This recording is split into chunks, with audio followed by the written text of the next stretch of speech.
Saya ulangi ya. Assalamualaikum warahmatullahi wabarakatuh.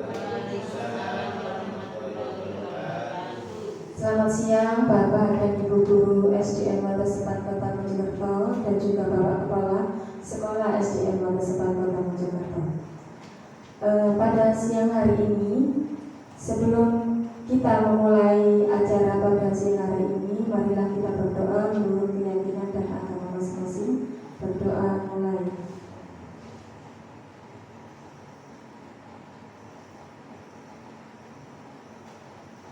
Berdoa selesai. Terima kasih Bapak Ibu. Pada siang hari ini saya akan menyampaikan diseminasi aksi nyata modul 1.4 tentang budaya positif. Perkenalkan, nama saya Dewi Wayu Firdiani. Saya adalah CGP Angkatan ke-7 kelas 308A. Nah, Bapak Ibu, pada kesempatan kali ini saya akan memaparkan tentang budaya positif yang sudah saya pelajari pada modul 1.4.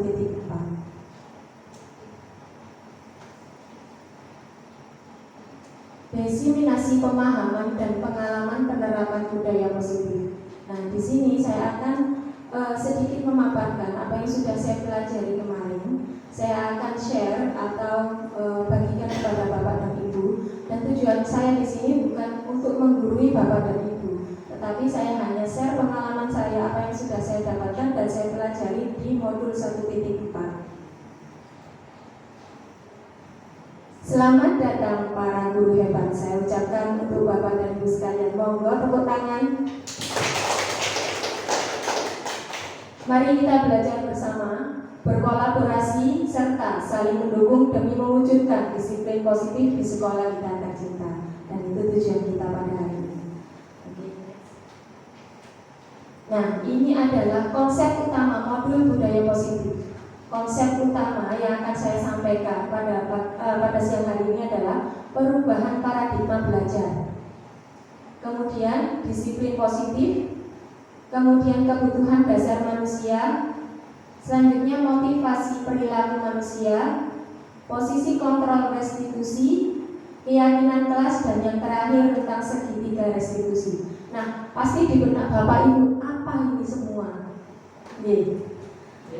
Yang saya tanyakan coba, yang secara umum saja, panjenengan dari judul ini budaya positif, apa yang panjenengan ketahui tentang budaya positif? Ada yang bisa mengungkapkan? Pak Didi, mau nggak Pak Didi?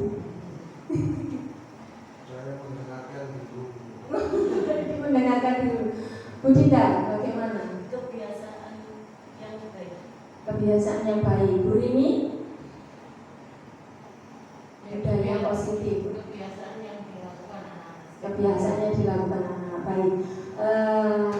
Budaya positif di sini itu diterapkan untuk mengingatkan kepada anak-anak bahwa budaya positif yang diterapkan di sekolah itu tidak hanya sebatas peraturan saja, tetapi harus dilaksanakan. Nah, banyak sekali budaya positif nanti yang akan saya sampaikan. Untuk yang pertama adalah pembelajaran dengan paradigma baru. Paradigma baru adalah gambaran pelajar Pancasila. Dan di sini sudah kita ketahui profil pelajar Pancasila ini ada 6. Dan Bapak Ibu guru sekalian pasti sudah tahu apa saja profil pelajar Pancasila ini.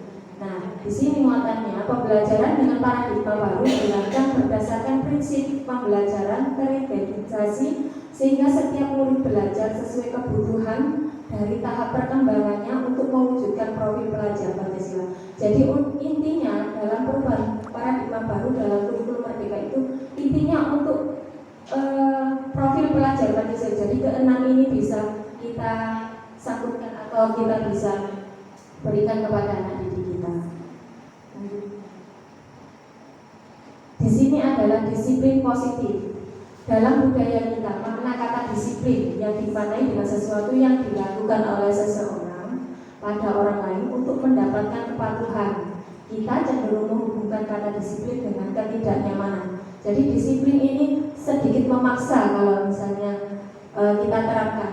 Tapi mau nggak mau kita memang harus hidup dengan cara disiplin. Sebagai pendidik, kita kita berharap murid-murid kita memiliki disiplin diri sehingga mereka bisa berperilaku sesuai dengan nilai-nilai kebajikan universal dan memiliki motivasi internal bukan eksternal. Jadi di sini anak-anak dilatih untuk disiplin diri. Jadi mulai dari dirinya sendiri. Jadi mulai dari dirinya sendiri yaitu motivasi internalnya, bukan dari pengaruh orang lain, tapi menyadarkan mereka untuk berdisiplin. Disiplin positif artinya salah satu cara untuk menumbuhkan kesadaran murid tanpa disogok atau sogokan, ancaman maupun hukuman. Jadi mereka sadar atas dirinya sendiri untuk berperilaku disiplin. Memang hal ini tidak mudah di Bapak Ibu, tetapi kita sedikit demi sedikit untuk merubah paradigma baru yang dulu kita model pembelajarannya banyak sekali hukuman, ancaman dan lain-lain. Tetapi untuk paradigma yang baru ini kita belajar bersama-sama untuk melakukan kedisiplinan anak-anak mulai dari dirinya sendiri.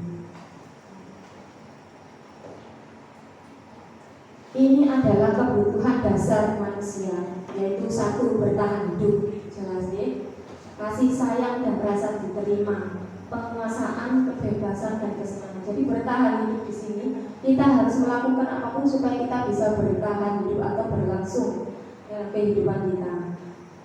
Dalam kebutuhan dasar manusia kita juga membutuhkan kasih sayang dan rasa diterima. Jadi untuk mengajar kita harus mempunyai rasa sayang kepada anak didik kita.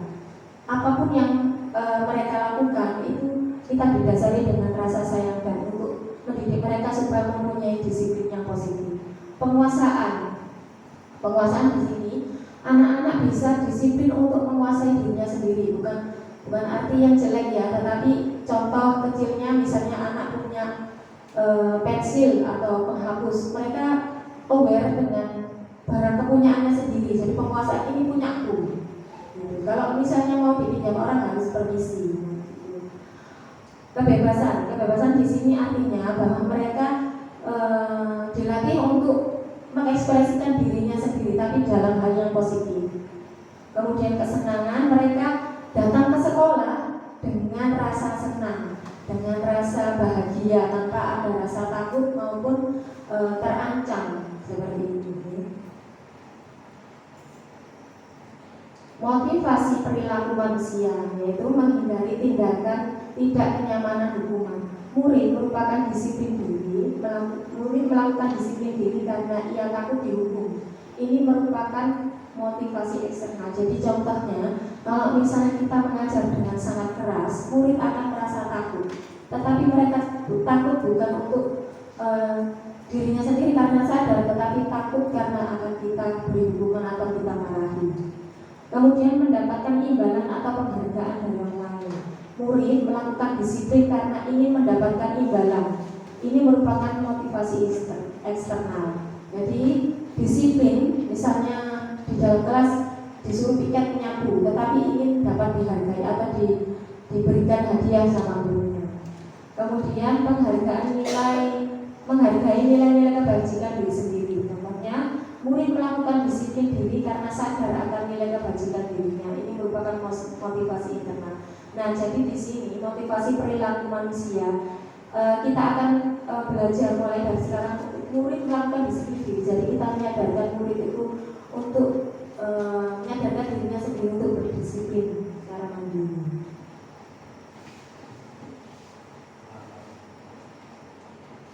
Konsep disiplin dengan identitas gagal. Jadi di sini Bapak Ibu, kita selama ini secara tidak sadar pasti melakukan ini.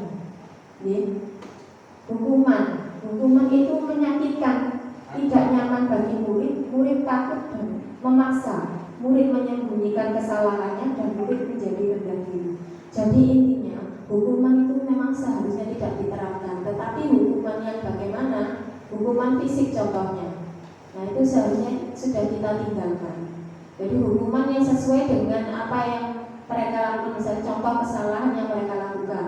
Mereka tidak belajar PR, berarti mereka harus punya hukuman seperti apa yang positif. Dalam hal penghargaan itu tidak efektif. Kalau kita kasih penghargaan, kasih hadiah, kasih apa itu tidak efektif, karena akan merusak hubungan atau sifat iri, mematikan kreativitas, menghukum dengan sistem ranking, merampas hak menghargai dirinya.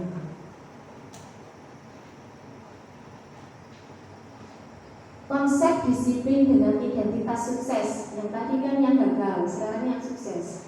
Disiplin dengan menggunakan konsekuensi. Konsekuensi di sini adalah penguatan jangka pendek, perlu monitoring yang berkelanjutan, mempunyai stimulus dan respon, murid menghormati peraturan, kehilangan waktu untuk merenungi kesalahan.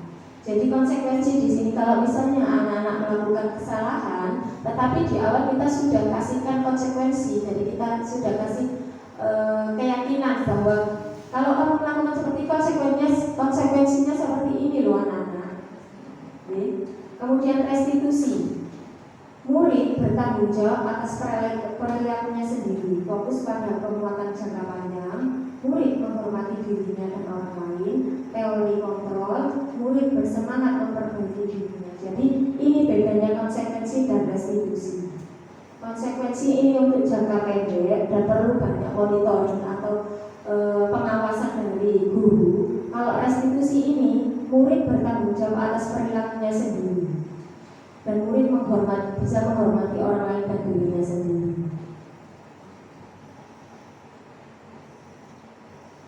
Ini adalah konsep disiplin. Pendekatan restitusi yang sudah saya jelaskan dari slide sebelumnya ini. Ini yang kita gunakan untuk disiplin positif. Pengertian restitusi yaitu proses menciptakan kondisi bagi murid untuk memperbaiki kesalahan mereka sehingga mereka bisa kembali kepada kelompok mereka dengan karakter yang lebih kuat. Jadi intinya kalau misalnya murid melakukan kesalahan dan sebelumnya sudah ada pemberitahuan dari gurunya dan mereka menyadari kesalahan apa yang mereka lakukan, ini namanya pengertian restitusi. Ciri-cirinya bukan menebus kesalahan, tetapi belajar dari kesalahan. Jadi kita tidak menghakimi, kamu salah, kamu seperti ini. Nah, tetapi kita sadarkan mereka bagaimana cara mencari solusi dari permasalahan mereka sendiri. Yaitu dengan dari ciri-ciri restitusi ini bisa memperbaiki hubungan. Misalnya ada teman yang bertengkar, kita panggil anaknya, kita sadarkan apa yang sudah kamu lakukan itu salah dan lain-lain. Nah, itu dia dan temannya tadi tidak akan terjadi masalah kalau sama-sama menyadari kesalahannya. Kemudian tawaran bukan paksaan, ditawarkan tapi bukan dipaksa. Menuntut untuk melihat ke dalam diri, mencari kebutuhan dasar yang mendasari tindakan, serta fokus pada karakter, bukan tindakan, menguatkan dan fokus pada solusi. Jadi intinya restitusi di sini untuk mencari solusi apa yang sudah mereka lakukan atau kesalahan apa yang sudah anak-anak perbuat.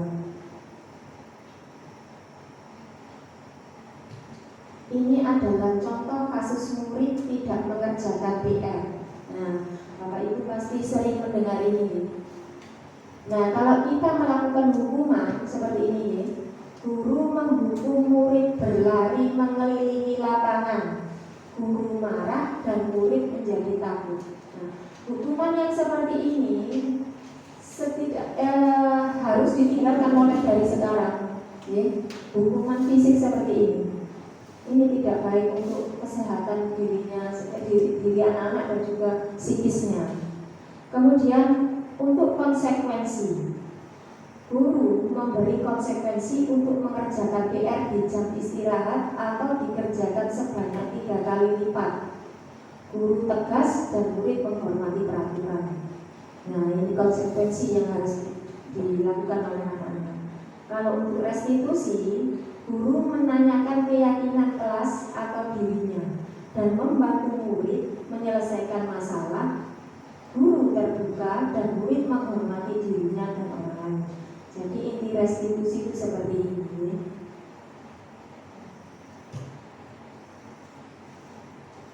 Berikut ini adalah 5 posisi kontrol guru yang harus panjenengan miliki. 5 posisi kontrol guru adalah sebagai pembuku, sebagai pembuat rasa bersalah, sebagai teman, sebagai pemantau, dan sebagai manajer.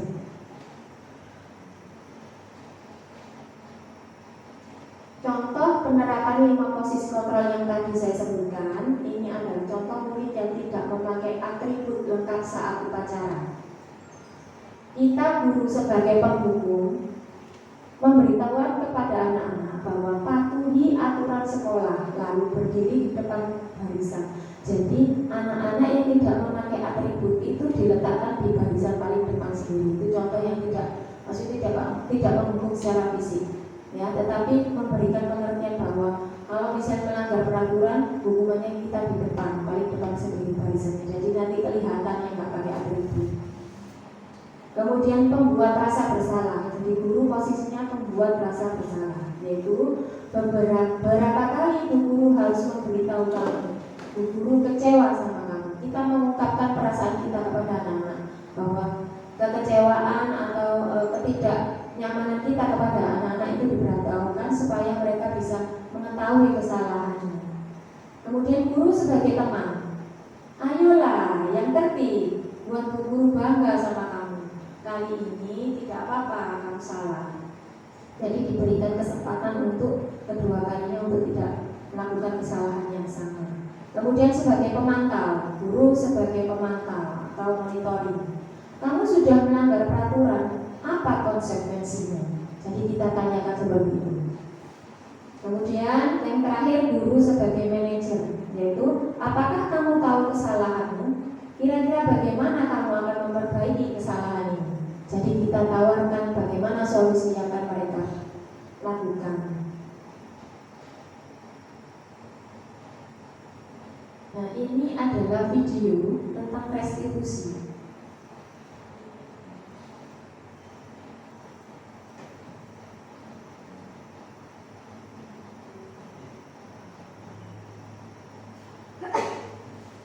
Ini adalah video tentang restitusi. Monggo disimak nih Bapak Ibu.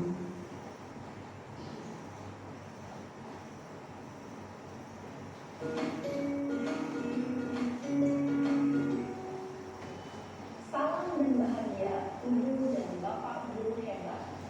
Pada video kali ini kita akan membahas tentang salah satu program disiplin positif yang diterapkan di lingkungan sekolah yang dikenal dengan nama restitusi.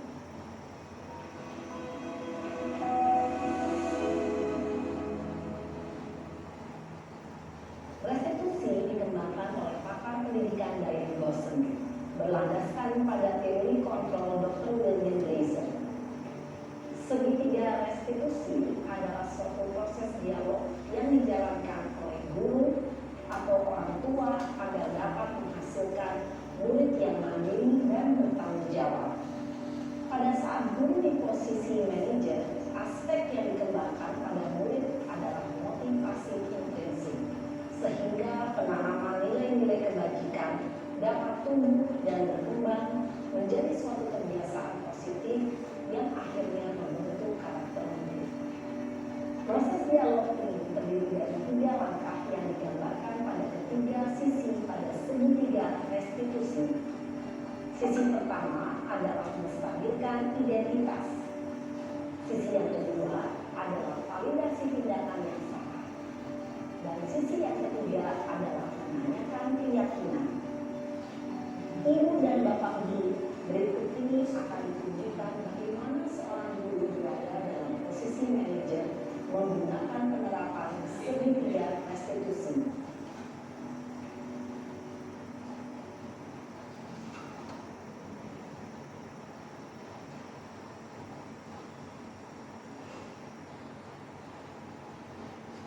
Siang,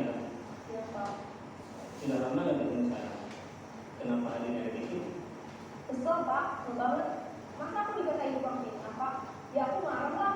Aku boleh katain mereka di depan kelas. Kesel banget. Oh begitu. Ya pasti kamu marah dan kesal. Bapak juga akan marah apabila ada yang menuduh Bapak seperti itu. Kemudian pada saat itu kamu mau melakukan apa? Ya saya harus ngatain mereka lah Pak. Kesel banget. Saya udah pecat dia depan teman lain. Oh begitu. Pasti kamu melakukan seperti itu karena suatu alasan tertentu, bukan? Iya lah, saya diam saja Pak. Ya saya udah gini lah.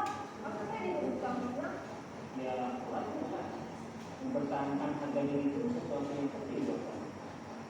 Untung kamu tidak bertindak lebih gagal lagi, hanya menentang-mentang. Iya Pak. Untung saya masih bersabar dan hanya meminta pelajaran. Bergemes padahal saya pasti bela diri lah. Ya pasti ya, tapi kamu memilih untuk tetap bertahan dan bersabar. Kamu memilih untuk tidak berbuat lebih parah lagi. Iya. Nah, sekarang coba kita lihat lagi tindakan kamu yang mentak-mentak Eka di kelas. Tindakan kamu itu kira-kira sesuai dengan keyakinan kelas atau prinsip kamu tidak? Enggak lah Pak. Capek Pak jadi marah. Jadi keyakinan atau prinsip mana yang kurang sesuai dengan keinginan kamu? Ya, saya sebenarnya sangat menghargai orang lain. Mungkin saat itu saya menjadi emosi, jadi tidak menunjukkan sikap itu. Kamu meyakini tidak menghargai orang lain itu penting buat kamu? Yakinlah Pak. Iya, setuju. Kita harus saling menghargai. Namun ada juga keyakinan yang kita sepakati yang perlu kita jalankan apabila kita sedang marah kan? Ya, saya bisa lebih proaktif, mulai dengan diri sendiri.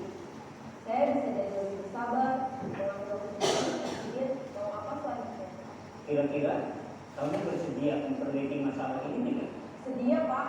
Kalau kamu memperbaiki masalah ini, kamu akan menjadi orang seperti apa? Saya akan menjadi orang yang bertanggung jawab kali ya Pak. Dan senantiasa proaktif. Iya, menurut kamu bagaimana rasanya menjadi orang seperti itu? Ya nyaman lah, bangga bisa bersabar dengan diri. Baiklah kalau begitu. Yuk kita sedikit bagaimana memperbaiki masalah ini.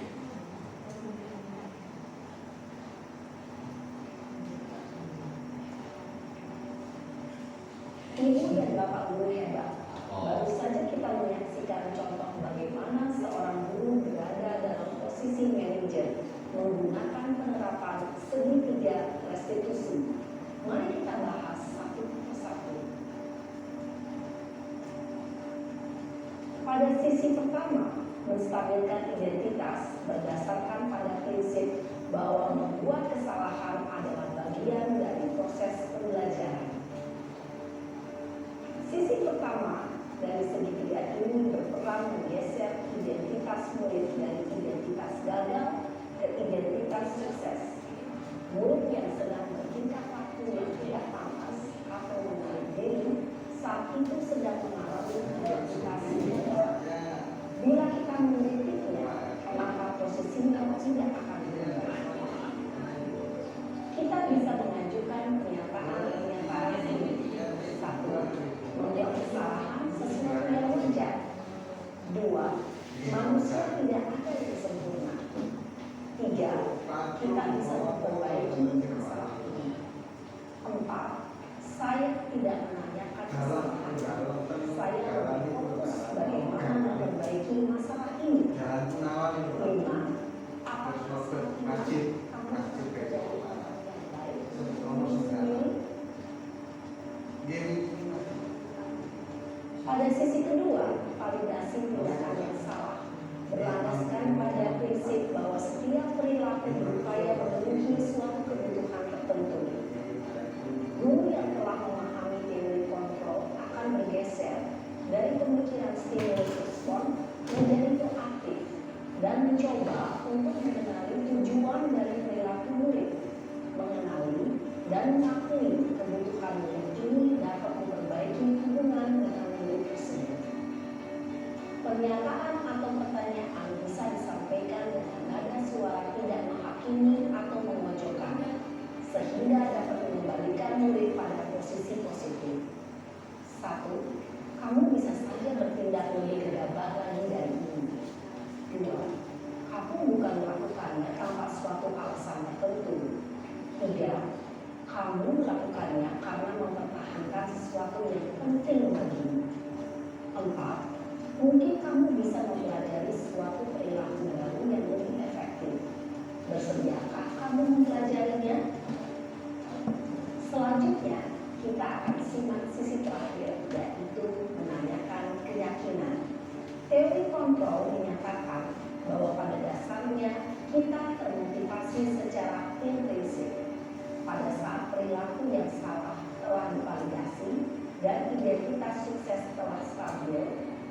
murid telah siap mengaitkan keyakinan-keyakinannya dengan tindakannya yang salah dan pemikirannya telah bergeser ingin menjadi orang yang dituju.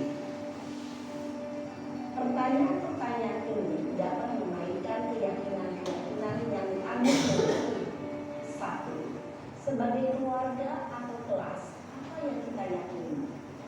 Dua, nilai-nilai apa yang telah kita sepakati? Tiga, seperti apa gambaran sebuah kelas yang ideal bagi kamu? Empat, kamu ingin menjadi orang seperti apa?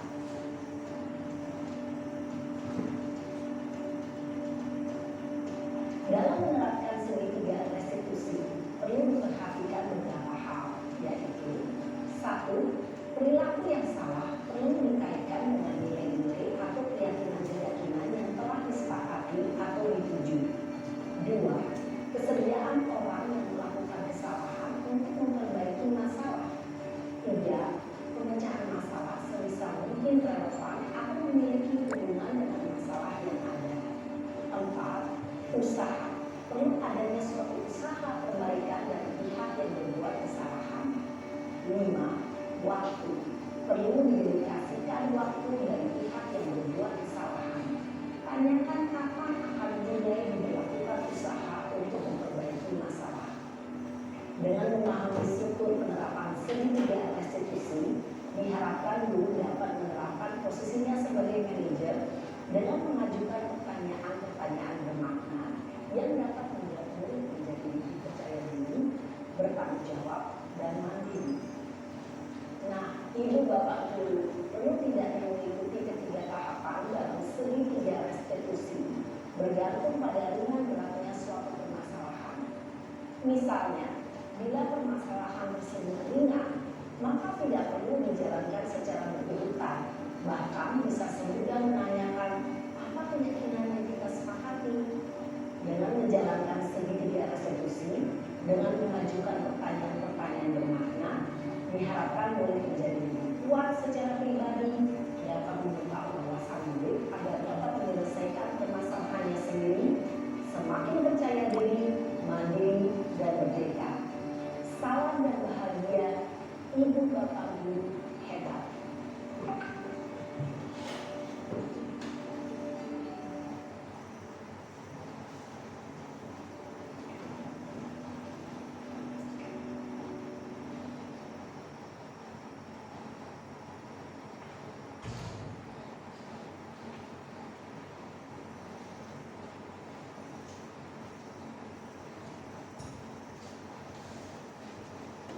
Baik Bapak Ibu, kita lanjutkan. Keyakinan kelas. Jadi mengapa keyakinan kelas? Mengapa tidak peraturan kelas saja? Jadi di sini yang dimaksud dengan keyakinan kelas itu nanti kita akan mengetahui dari pertanyaan ini. Coba kita lihat. Mengapa kita memiliki peraturan tentang menggunakan helm pada saat mengendarai motor? Ada yang bisa tahu Bapak Ibu? Mengapa kita memakai helm saat mengendarai motor? Supaya aman. Nah, untuk mematuhi peraturan. Kemudian, mengapa kita memiliki peraturan tentang menggunakan masker dan mencuci tangan setiap saat? Mengapa?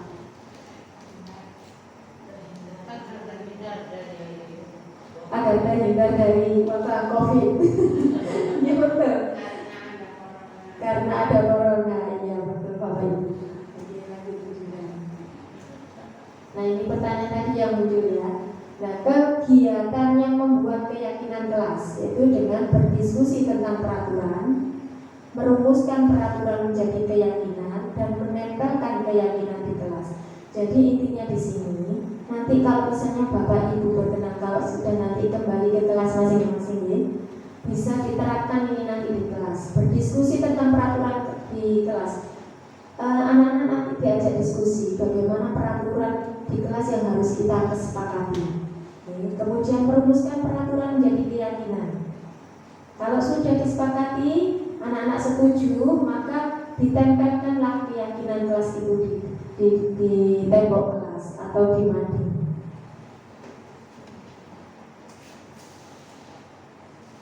Ini adalah pertanyaan bagaimana untuk pembentuk keyakinan kelas, yaitu lebih abstrak dari peraturan, berupa pertanyaan yang universal, dibuat dalam bentuk positif, sedikit saja agar mudah diingat, sesuai dengan kondisi kelas agar mudah diterapkan, sehingga semua warga sekolah dilibatkan saat membuat. Jadi anak-anak kita ajari bagaimana untuk membuat keyakinan kelas. Contohnya, anak-anak pasti kita tanya, kalau kamu ini di kelas, bagaimana, peraturan apa yang ingin kamu gunakan? Tidak buang sampah bu, tidak mencontek, terus tidak apa lagi dan tidak yang lainnya. Pasti anak-anak menggunakan, ya tidak menggunakan HP, nah seperti itu. Dari kata tidak tadi yang sudah disebutkan anak-anak tadi, tidak contek, tidak membuang sampah sembarangan, itu diubah menjadi kalimat positif. Jadi contohnya tidak membuang sampah, berarti kalimat positifnya bagaimana? Membuang sampah pada tempatnya. Kemudian tidak mencontek, berarti apa? Mengerjakan sendiri, ya secara mandiri. Kemudian tidak membawa HP, berarti apa? Betul ya. Menggunakan HP jika diperlukan. Nah, seperti itu. Jadi kalimat yang kalimat negatif yang tadi itu kita ubah menjadi kalimat yang positif. Ya, kita menggunakan keyakinan kelas itu untuk jaga-jaga. Jadi anak-anak kalau misalnya membuat kesalahan, nah, keyakinan kelas itu yang akan nanti kita gunakan untuk menginstruksi anak-anak. Kamu kan sudah berjanji sama bapak dan ibu guru, kamu sudah menuliskan keyakinan kelas dan kamu sudah menandatanganinya. Kenapa kamu melanggarnya? Nah, seperti itu. Jadi tidak ada hukuman dalam pembelajaran, tetapi mereka diajak untuk menyelesaikan masalahnya sendiri. Dari ini kita tahu bahwa segitiga restitusi yang sudah dijelaskan dalam video tadi itu menstabilkan identitas. Jadi kita semua bisa melakukan hal terbaik yang bisa kita lakukan. Jadi intinya kalau misalnya anak-anak melakukan kesalahan, kita bisa begini, semua orang bisa melakukan kesalahan. Tetapi bagaimana caranya kamu bisa menyelesaikan masalahmu? Nah, seperti itu. Kemudian validasi tindakan yang salah. Jadi kita kasih tahu anak-anak bahwa tindakan itu benar apa salah. Kemudian menanyakan keyakinan seperti yang sudah kita sepakati tadi saat kita ada di dalam kelas dan membuat keyakinan kelas tadi. Kamu sudah melakukan seperti ini. Apakah kamu sudah melakukan keyakinan kelas? Apakah kamu sudah melanggar keyakinan kelas? Nah, seperti itu. Itu gunanya menggunakan segitiga restitusi.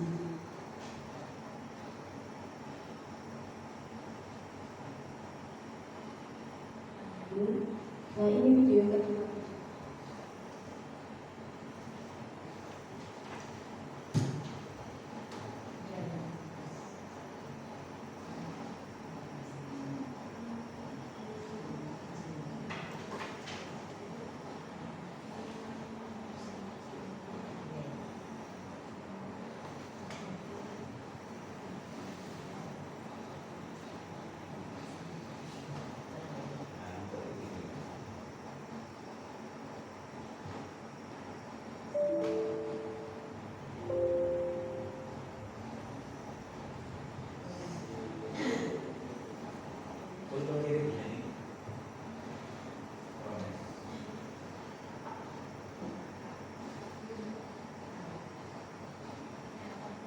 Nah, Bapak Ibu, mari kita saksikan bagaimana video 5 kontrol posisi kontrol guru.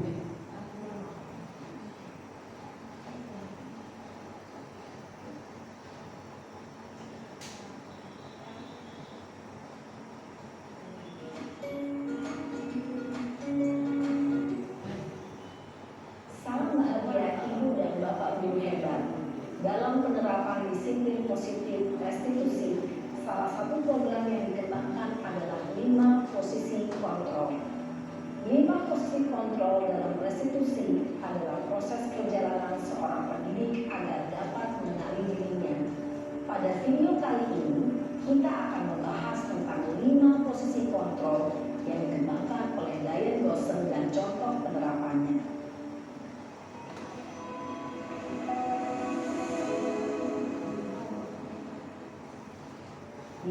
posisi kontrol itu adalah: 1. Posisi penghukum. 2. Posisi pembuat merasa bersalah. 3. Posisi teman. 4. Posisi pemantau atau monitor. Dan 5. Posisi manajer.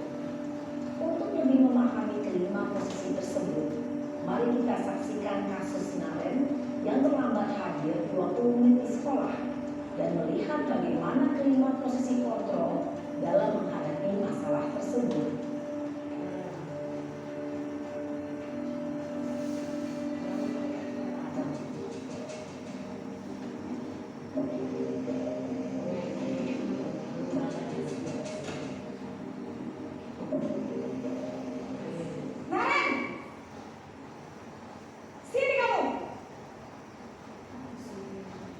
Selamat pagi, Bu.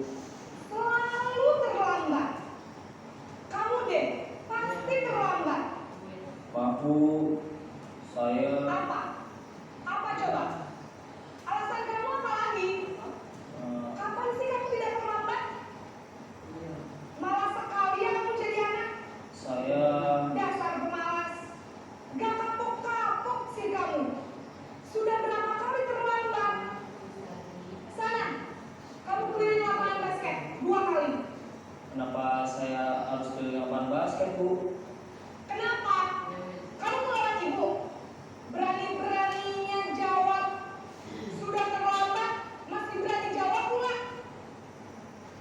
Sekarang, keliling lapangan basket 5 kali sekalian. Biar kapok. Cepat. Pergi sana ke lapangan basket.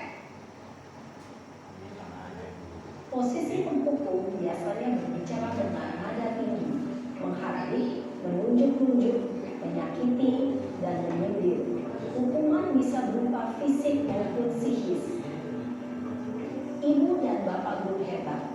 Dampak yang terjadi pada murid ketika guru berada pada posisi penghukum adalah murid cenderung akan memberontak, bahkan menyimpan dendam.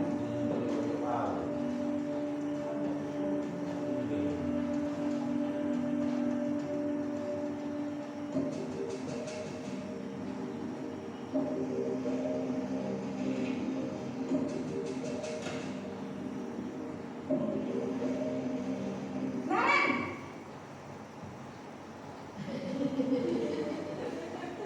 Selamat pagi, Bu. Naren. Kamu kenapa terlambat lagi, nak? Ya Tuhan, Naren. Kamu senang ya bikin ibu susah ya? Kalau kamu terlambat lagi, nanti ibu yang ditegur bapak kepala sekolah, nak. Disangka ibu tidak bisa membina kamu. Duh, gimana ini? Maaf, Bu. Duh, Gusti Naren. Kamu suka ya kalau ibu ditegur bapak kepala sekolah? Terus, sekarang ibu harus tulis apa ya di buku absen? Ini kamu sudah sering terlambat loh. Ibu harus apa coba? Maaf, Bu. Maaf sekali. Ya sudah, lain kali jangan bikin ibu susah lagi ya, nak ya. Ibu tidak akan kuat lagi kalau kamu begini terus. Bisa jantungan kalau ibu tegur bapak kepala sekolah. Sana cepat kelas. Maaf ya, Bu. Maaf sekali. Posisi pembuat rasa bersalah berbicara dengan nada tenang, cenderung lembut, namun kata-kata yang diutarakan membuat murid merasa menjadi orang yang gagal, memandang buruk dirinya sendiri, merasa tidak berharga, dan tidak sanggup membahagiakan orang lain. Ketika guru memanggil posisi pembuat rasa bersalah, murid akan menganggap dirinya yang bersalah dan ia akan menyimpan emosi negatif tersebut di dalam dirinya.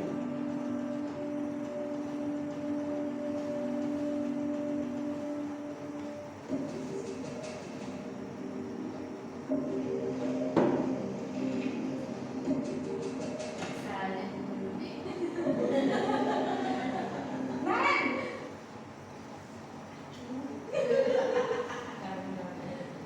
Selamat pagi, Bu. wah, sudah jadi apa ini, nak?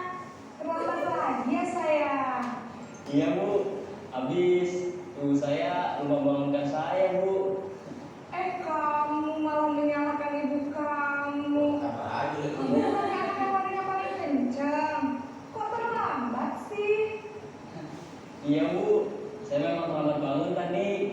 Jadi, biarpun saya lari kencang, tetap gak kejar, Bu. Ya sudah saja, nanti lain kali larinya lebih kencang lagi ya. Biar gak terlambat lagi. Bikin senang ibu demi ibu. Bisa kan? Bisa lah, Bu. Ya sudah saja. Ibu beresin urusan absen kamu. Kamu ini ada-ada saja. Dalam posisi teman, guru berbicara dengan nada suara ramah, akrab, cenderung bersenda gurau untuk menjaga suasana tetap santai. Murid akan merasa senang, aman, dan akrab dengan guru. Identitas yang tercipta adalah identitas sukses atau berhasil. Namun, perlu diingat, karena ini masih dorongan eksternal, maka ada faktor ketergantungan dari murid kepada orang tertentu. Di sini, guru absennya, sehingga di lain waktu, murid bisa berperilaku baik, namun hanya kepada orang-orang tertentu saja.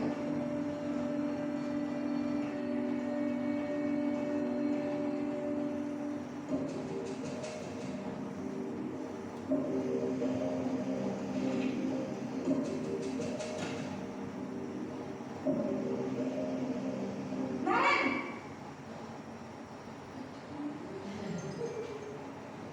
Selamat pagi, Bu. Naren, apa peraturan sekolah kita tentang jam berapa kita harus masuk sekolah, Nak? Kita harus di sekolah jam 7, Bu. Iya betul, sekarang sudah jam 7.20. Naren sudah tahu konsekuensinya jika terlambat hadir. Paham, Bu. Saya harus tinggal kelas pas jam istirahat selama 20 menit. Iya benar, konsekuensinya demikian. Jadi nanti jam 9.30 pas istirahat, kamu harus tinggal di kelas, kerjakan tugas tambahan untuk ketertinggalan kamu, ya. Baik, Bu. Posisi pemantau mengandalkan penghitungan atau data untuk mengontrol murid. Guru mengarahkan murid berdasarkan peraturan dan konsekuensi. Seorang pemantau menunjukkan bahasa tubuh dan ekspresi wajah yang datar dan cenderung formal.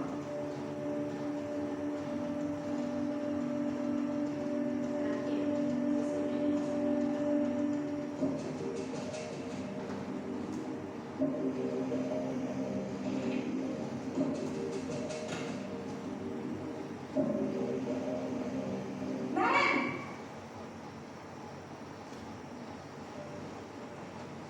Selamat pagi, Bu.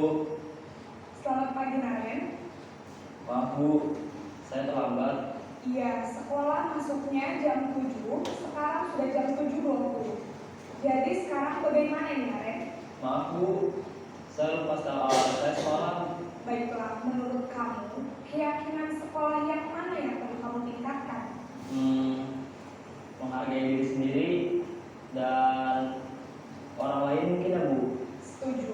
Jadi, apakah Naren meyakini prinsip saling menghormati tersebut? Iya, Bu. Saya meyakininya. Apakah Naren bersedia memperbaiki masalah keterlambatan ini? Bersedia, Bu. Bagaimana kamu akan perbaiki masalah keterlambatan ini? Saya akan coba untuk tidak lupa menyetel alarm saya, Bu. Baik, kalau Naren lupa menyetel alarm di rumah, ada orang yang kira-kira bisa bantu mengingatkan tidak? Ada, Bu. Kakak saya, Kak Emma. Ada lagi selain Kak Emma? Selain Kak Emma, ada ibu saya. Baik, jadi yang mengingatkan Naren adalah Kak Emma dan ibu kamu ya? Kira-kira akan mulai setel alarm kapan nih, Naren? Setelah pulang sekolah, akan segera saya lakukan. Baik, jadi Naren akan setel alarm untuk bangun besok pagi dan akan diingatkan oleh kakak dan ibunda Naren ya. Ada lagi yang mungkin perlu dilakukan, Naren, agar tidak terlambat bangun lagi. Tidak ada, Bu. Baik, Naren, terima kasih untuk kerjasama kamu. Sekarang kamu perlu kembali ke kelas untuk belajar. Baik, Bu. Terima kasih. Posisi manajer adalah posisi kontrol yang disarankan untuk membimbing murid memiliki sikap disiplin yang positif, yaitu murid yang mandiri, bertanggung jawab, dan dapat memecahkan masalah. Tujuan dari posisi ini adalah agar murid dapat berefleksi atas tindakannya. Guru akan dengan tulus memberikan pertanyaan-pertanyaan bermakna, sehingga membuat murid dapat belajar dari kesalahannya dan mencari sebuah solusi untuk menyelesaikannya. Ibu dan bapak guru hebat, setelah mengamati adegan kelima posisi kontrol tadi, kira-kira posisi mana yang paling ideal? Posisi mana yang dapat menunjang motivasi intrinsik murid? Ya, tentu posisi manajer. Posisi ini memang posisi ideal yang ingin dituju setiap pendidik. Pada posisi inilah, guru dapat menerapkan disiplin positif yang berpihak pada murid, yang memerdekakan murid. Perjalanan seorang pendidik tentunya tidak mudah untuk sampai pada posisi seorang manajer. Namun, tujuan kita pasti, yaitu menciptakan murid-murid yang mandiri, merdeka, dan bertanggung jawab. Semoga penggambaran 5 posisi kontrol yang telah diperlihatkan ini dapat menjadi ajang refleksi bagi kita semua, agar dapat terus mengasah dan menerapkan disiplin positif yang memerdekakan murid. Mari terus berlatih dan bersemangat. Selamat menerapkan. Salam dan bahagia, Ibu dan Bapak Guru hebat.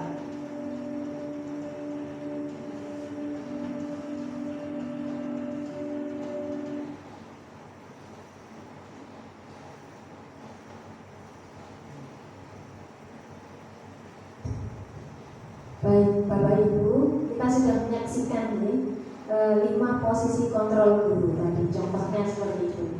Jadi di sini saya mempraktikkan segitiga restitusi yang sudah saya pelajari ini di kasus 1. Saya menemukannya di dalam kelas saya.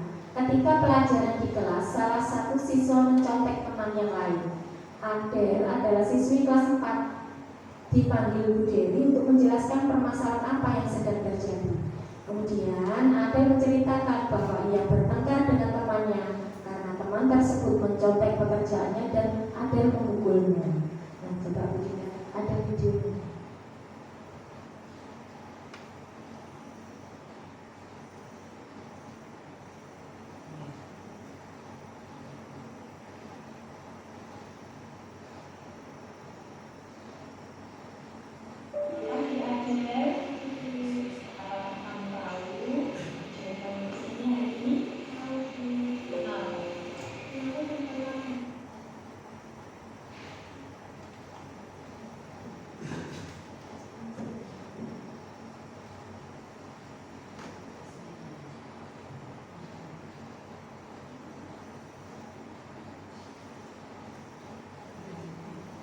Baik Bapak Ibu, ini saya praktikkan di ruang perpustakaan. Contoh simpelnya ini.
Contoh kasus 1 tentang mencontek.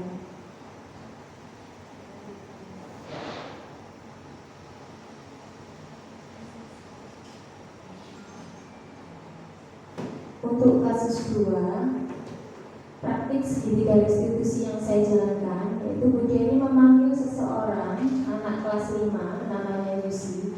Dia datang terlambat ke sekolah dan tergesa-gesa masuk kelas bahasa Inggris.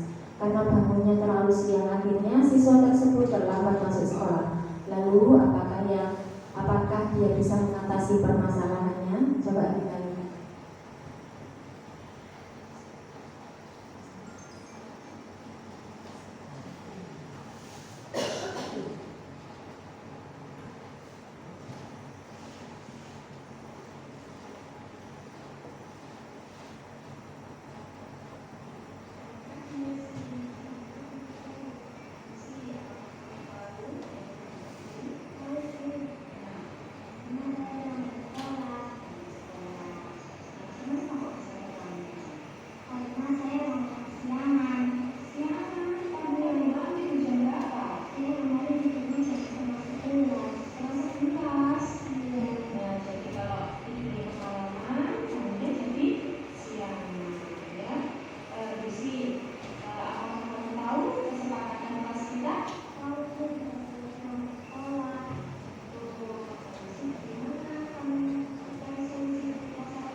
Baik Bapak Ibu, tadi saya sudah memberikan dua contoh nih, untuk penerapan segitiga restitusi yang saya terapkan di dalam kelas. Nah, terima kasih Bapak Ibu hebat. Ini adalah presentasi saya dan akhirnya saya bisa share bagaimana cara penerapan budaya positif di sekolah kita. Semoga Bapak Ibu sekalian yang hadir di sini bisa menerapkannya di dalam kelas masing-masing. Nah, saya ucapkan terima kasih banyak sudah meluangkan waktunya. Saya akhiri, wabillahi taufiq wal hidayah. Wassalamualaikum warahmatullahi wabarakatuh. Terima kasih.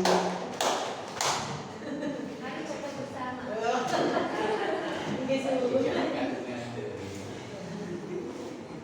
Atau di